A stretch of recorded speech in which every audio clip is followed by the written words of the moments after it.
মোথাবাড়ি যাওয়ার পথে সুকান্তকে বাধা পুলিশের। মোথাবাড়ি যাওয়ার বহু আগে বাধা দেওয়া হয় সুকান্ত মজুমদারকে।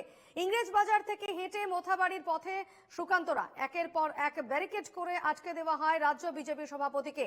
পুলিশের সঙ্গে ধস্তাধস্তিতে জড়ান বিজেপি কর্মীরা। এরপর রাজ্য সড়কের উপর টায়ার চালিয়ে বিক্ষোভ বিজেপি কর্মী সমর্থকদের। দেখতে পাচ্ছেন সেই ছবি, একেবারে বাঁশের ব্যারিকেড, যে বিশাল উঁচু করে যে বাঁশের ব্যারিকেড করা হয়েছিল বিজেপি সভাপতি সুকান্ত মজুমদারকে আটকাতে, সেই ব্যারিকেডের উপর উঠে যান বিজেপি কর্মী সমর্থকেরা এবং একের পর এক ব্যারিকেড ভেঙে মোথাবাড়ির দিকে এগিয়ে যেতে থাকেন বিজেপি রাজ্য সভাপতি সুকান্ত মজুমদার।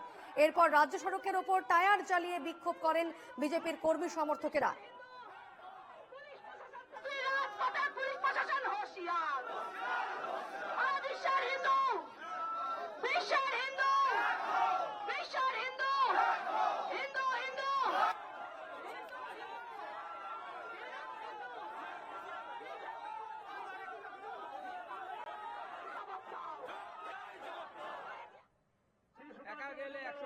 ধারা 143 ধারা কোনোভাবে উল্লঙ্ঘন হয় না। 5 জন অব্দি আপনি ঘুরতে পারেন, 5 জনের বেশি হলে আপনি 144 ধারা ব্রেক হয়, কিন্তু এই পুলিশ রাজি হয়নি। আমরা বলেছিলাম এখানে আপনি থানায় গিয়ে বসবো, থানায় আপনি যারা আক্রান্ত তাদেরকে ডেকে আনুন, আমি তাদের সাথে কথা বলবো। কিন্তু এই পুলিশ মমতা বন্দ্যোপাধ্যায়ের নির্দেশে এবং এখানকার বিধায়িকা যিনি আছেন সাবিনা ইয়াসমিন, এই সাবিনা ইয়াসমিন তার নির্দেশে এই ধরনের কাজ করছে এবং হিন্দুদের উপর যে ধরনের অ্যাটাক হয়েছে, সেদিন যদি এই পুলিশ এই কাজ করতো, এত বড় ব্যারিকেড লাগাতো, তাহলে আজকে আমাদের এখানে আসার প্রয়োজন থাকতো না। দেখুন আমরা দেখেছি, আপনারাও দেখুন সিভিক ভলেন্টিয়ারদের মাথায় হেলমেট, হাতে লাঠি নিয়ে ঘুরে বেড়াচ্ছে সিভিক ভলেন্টিয়ার। যেখানে কলকাতা হাইকোর্টের স্ট্যান্ডিং নির্দেশ আছে, ভার্ডিক্ট আছে, যে সিভিক ভলেন্টিয়ারদেরকে কোনোভাবে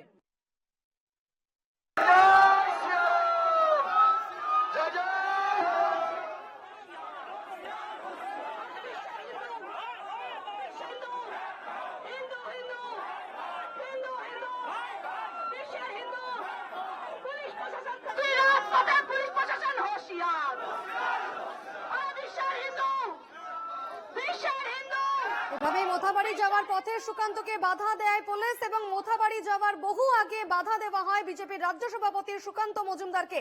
ইংরেজ বাজার থেকে হেঁটে মোথাবাড়ির পথে রওনা দেন সুকান্তরা।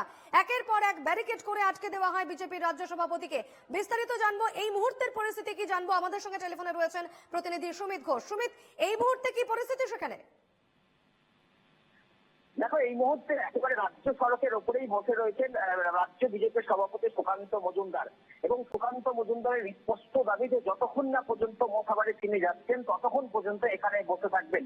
এবং তোমাকে প্রথমে জানিয়ে রাখি যে আজ সকালে তিনি মিছিল করে আসেন এবং ঠিক ইংরেজ বাজারের যে সাদুল্লাপুর এলাকা, এখানে প্রথম ব্যারিকেড মোটামুটি দুটো ব্যারিকেড দেওয়া হয়েছে এবং প্রথম ব্যারিকেড ভেঙে দেওয়া হয় এবং দ্বিতীয় যে ব্যারিকেড ছিল একেবারে দুর্গ তৈরি করা হয়েছিল বাস দিয়ে বিশাল আকারের, এবং সেই ব্যারিকেড ভাঙতেই কার্যত ব্যর্থ হয় বিজেপি কর্মী সমর্থকরা এবং এরপরেই বিজেপির কর্মী সমর্থকরা একদিকে রাজ্য সড়কের বসে পড়েন এবং অন্যদিকে কিছু বিজেপি কর্মী সমর্থক রাজ্য সড়কের উপর কার্যত টায়ার জ্বালিয়ে বিক্ষোভ প্রদর্শন করেন।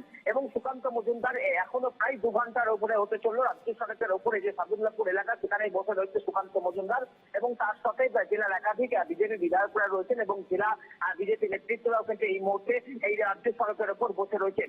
এবং মোথাবাড়ির যে ঘটনা, সেই ঘটনা প্রসঙ্গে তিনি একেবারে তৃণমূল সরকারকে দোষী সাব্যস্ত করেন এবং তার পাশাপাশি তিনি রাজ্যের যে মন্ত্রী সাবিনা ইয়াসমিন, যিনি মোথাবাড়ির একেবারে বিধায়ক, তাকে কিন্তু তিনি আক্রমণ করেন। অর্থাৎ এই যে মোথাবাড়ির যে গোষ্ঠী সংঘর্ষ, এই ঘটনাতে মদত দিয়েছে সাবিনা ইয়াসমিন, এমনটাও কিন্তু তিনি বিস্ফোরক অভিযোগ করেন। তবে এই মুহূর্তে প্রায় 2 ঘন্টা হতে চলল রাজ্য সড়কের উপর এখনো বসে রয়েছেন সুকান্ত মজুমদার এবং সুকান্ত মজুমদারকে কোনো মতেই এই মোথাবাড়িতে যেতে দেওয়া হবে না, পুলিশ কিন্তু আটকে রেখেছে এখনো পর্যন্ত।